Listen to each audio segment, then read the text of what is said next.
we're live. And if you're looking, you're live too. I'm glad you're still here and showing up in the world because I know sometimes it can be heavy. So thank you for showing up just as you are. It's enough. And if we want to enhance it a little bit more, that's why we're here. So here's a little tweak. I want to talk about those of us who are either immigrants from another country and were raised here in the United States, or you're first generation Americans. Um, that is something that we've been tasked with being perfect, right? And having to be strong and push through for all those that came before us and sacrificed for us. I just want to tell you, I see you. And I can see how exhausting it can be being strong for everybody else, being the translator.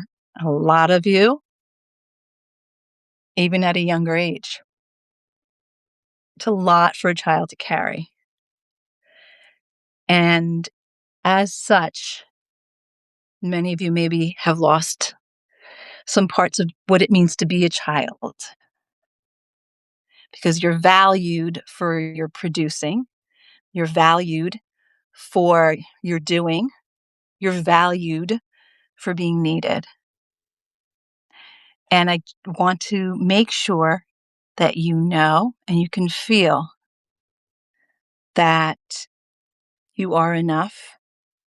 And sometimes, if you just want to take a break, there's nothing wrong with you. There's no shame. There's depletion. If there is burnout, it's because you've been going. And who's that emotional support for you? Who is the one that the little version of you could go to say, I need somebody to take care of me? Who's taking care of you? And if right now there's nobody, that's hard, I'd like to offer to shift that for you because you matter too. Yes, Bernadette, but they've sacrificed so much for me. I am so lucky. You can be grateful and acknowledge how hard it is, how sad it is, how confusing it was, how depleting it could be. So, as someone who was the first in her family to go to college and first to get her master's degree, and I led the way in my family as the oldest. And that was one of the things that my mother wanted to make sure, get a good education. They can't take that away from you. My abuela said the same thing, have good education, good mattress, good shoes. You are good for life. So, yes, and the heart can hurt because also the more successful, whether you want to say educationally successful, financially successful, it sometimes can pull us away from that connection of those that we're quote unquote leaving behind, that we don't want to leave behind. So there's a conflicting feeling. So it's a grief producing event, my friends. And if it's not acknowledged, your body's going to get sick or something's going to collapse. So let's acknowledge it together. Okay. Grief is the conflicting feelings. Okay. At the end of or change in a familiar pattern of behavior.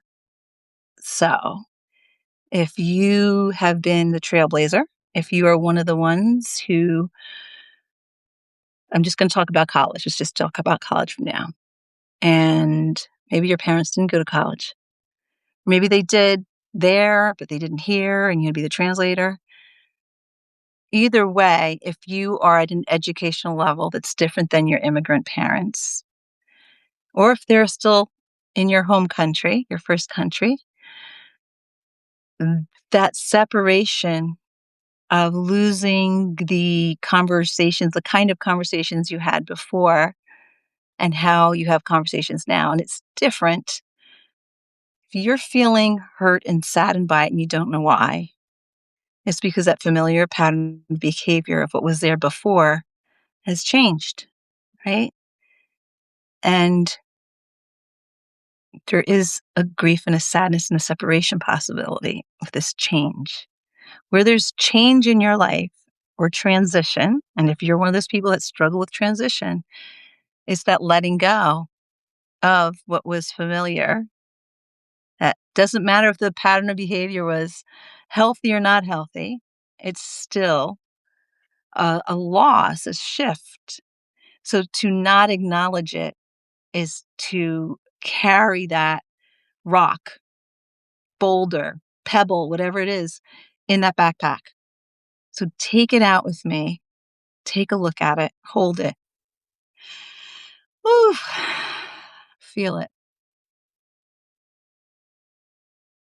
Is it still rough? Is there some smoothness around it? Acknowledge it.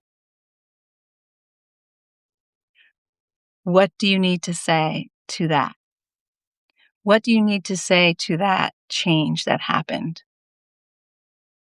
I would like to say for myself, so much gratitude for all the sacrifices and the disappointment of not being able to communicate in the way that I could before.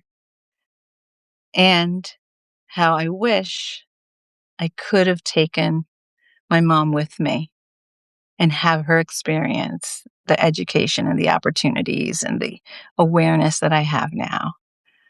It would be fun. So, those are some of my feelings. There's more, but it's your turn to go now.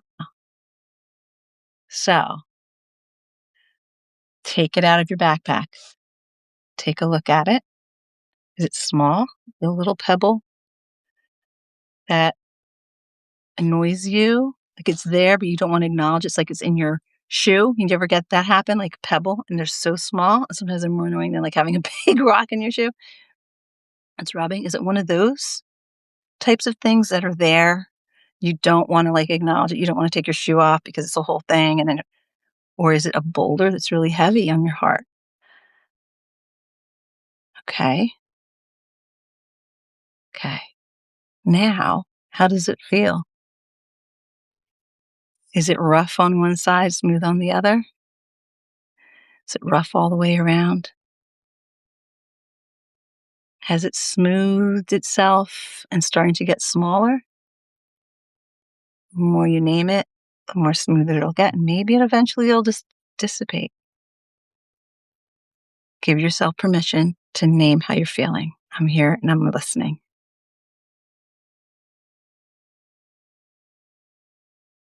Yeah. Yes. Yes. It's so brave of you to share. So brave of you to name this.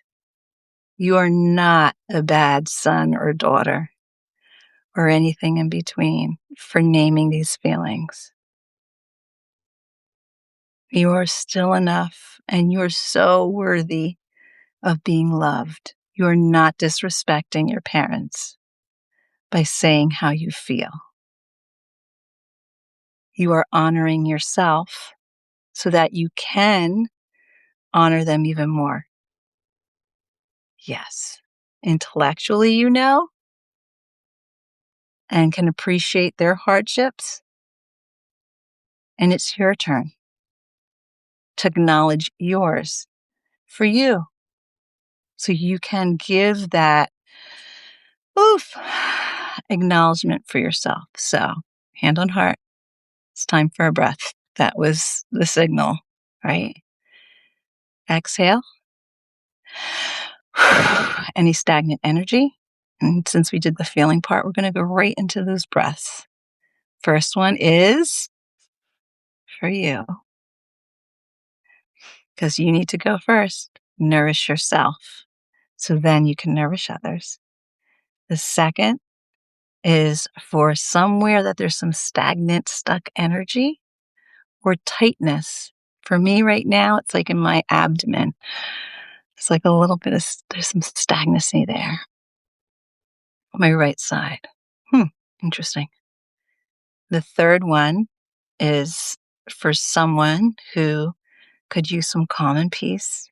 You're not giving yours away, you're just nourishing. There's so much peace to go around. There's so much calm to go around. There's so much love to go around. So that's what the third breath is for. So here we go. First is for you. Pinky, not shame finger. You matter. The heart is the pinky. Okay, here we go. Inhale 3. Hold. Exhale for 7.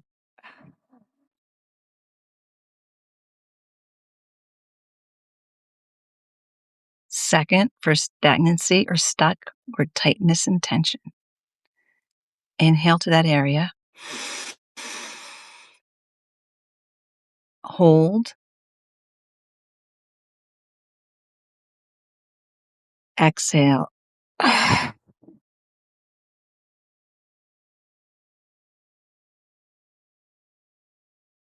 And the last one, someone who could use it. It could even be your parents if you want to do that, or your guardians, or your abuela, or your abuela, your grandparent, whoever took care of you. Here we go. Inhale. Hold.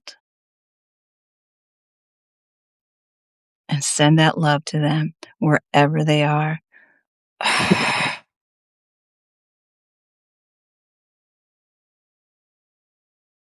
Thank you for being here. Thank you for feeling here. And how are you feeling now? I'm feeling tender.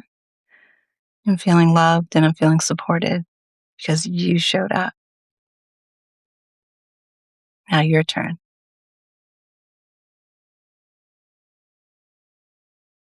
You are so welcome. You are so welcome. You belong. You don't have to fit in or contort. You're allowed to be you, all of you, all the time. Here's a hug for you. And love and take a good care of that most precious heart. You matter and you're loved. And tomorrow's Friday. So I'll see you tomorrow. And breathing with me at 3. Until then, my heart to yours. Take good care.